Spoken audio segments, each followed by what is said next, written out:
Hello and welcome back to the arc flash analysis. So now we need to see some more extra settings into details when we perform the arc flash. So here I have tried to increase a little bit into the ratings, and if we go to at least 0.1, so we are aiming for 100 kilowatt here, and we perform again the arc flash, we'll see that now we will have another higher level of the calorie that will be released. So you see that the level of the power, it's very critical, and it affect directly the energy that is being released during the arc flash analysis. And here also it will affect also the level of the protection equipment that we use. Another settings that we can see here is that we need to have fault insertion sequence of operations. So it says that we need to apply a 3-phase line ground or line to the ground fault to determine the protective sequence of operations. So if we click here, what it's gonna do, if we reach a bus bar or another element we can apply a fault, the icon of the thunder will become yellow, and if we reach here it's being yellow, also here, also here. And with that we don't just the same that it is in the short circuit, we don't just go and apply a short circuit fault or arc flash analysis, but we do the sequence of we do the process, the total process. So we put the short circuit, we measure the arc flash, and we also check for protection devices. So we click here and you see that the protection device will be automatically let's say seen, and it will say that the fault clearance is 0.04 seconds and the protection equipment is this. So this will tell you that okay, I'm doing an arc flash analysis, and if I'm in danger, this here it's going to protect me. So let's check the study case with more detailed. In the info you need to, here the most important setting is to select where are you going to apply the arc flash, and also here you leave those as default, and in the method you can choose whatever method that you want. Calculation will be for the 3-phase system and the symmetrical, and also you need to update every time that the results. The clearing time you need to select auto select, and this will be based automatically on the protected device. Make sure that you consider the main protective device isolation here, and if you want to go for the individual or for global, I usually like to go for the global because it will take into consideration every element that is that can support, that can make worse or better the arc flash analysis. In the parameters here you go for the individual or global, but now it's more individual here because you need to see here and not in the other bus bars. And the incident energy levels is something that we need to discuss it now. And if we check it here, what is editor approved, in each time that we have protection, we do an arc flash, we see that the table that is saying you need to approve PPA. So we needed to approve what we called the personal protection equipment. So if you see here, why we see this level A is because for calories up to 2 calories per centimeter square, which is it is the most lowest, let's say, type of the arc flash, we need to use the level A. And what is level A offering? It's that we need to use long sleeve shirt, minimum arc rating 4, and worn over untreated cotton t-shirt with FR pants, minimum arc rating of 8. So this is what is the cloth that we need to use so in order that the worst thing happens and we have an arc flash, we need to be protected with this kind of cloth. For the level B and level C, here you have, for example, the same, and for the level A you need non-melting. So in our case we need non-melting or untreated natural fiber.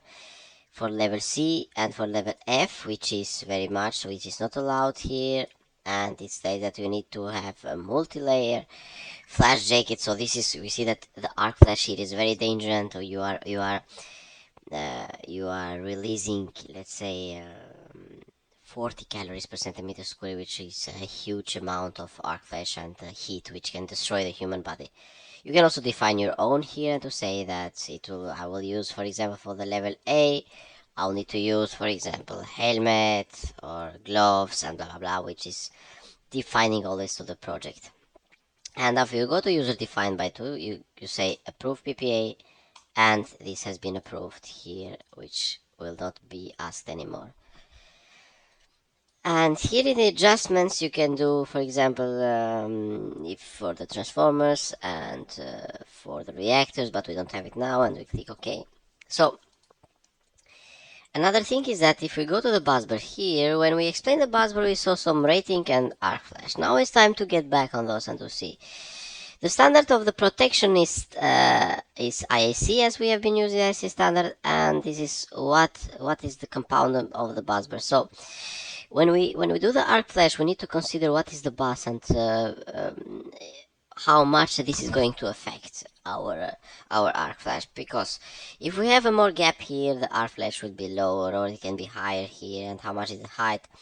And for the shock protection that we have been used, so in order in the worst case that the worker is affected by the arc flash, you see that here is how much it should stay away from the busbar and what are typical data. And if you go just typical data here, it will be automatically updated with those. And if you go to data option, you can select to say that I want this calculation based on this standard or in another standard, and you click OK. So in the arc flash, as you see here, those are the here is every detail updated after you do the arc flash.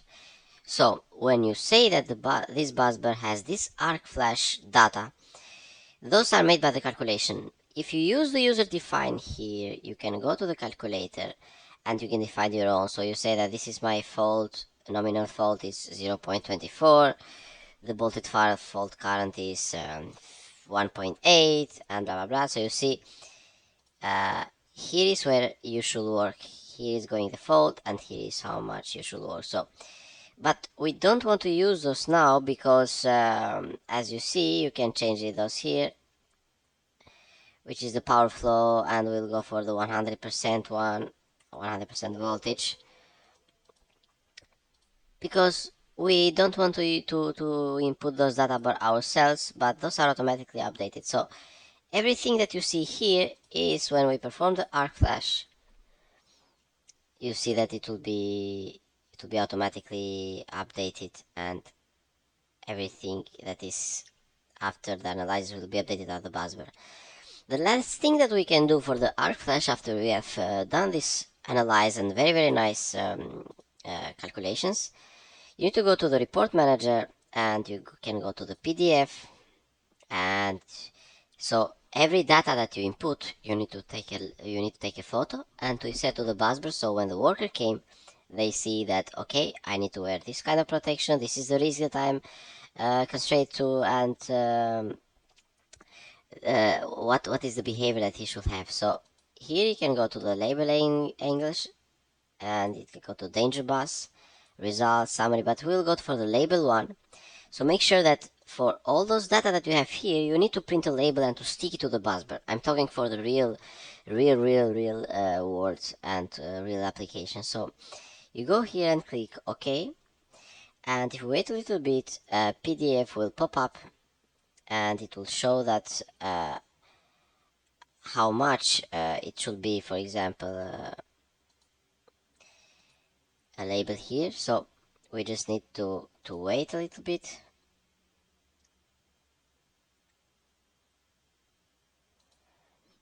And always, if we reprint it again,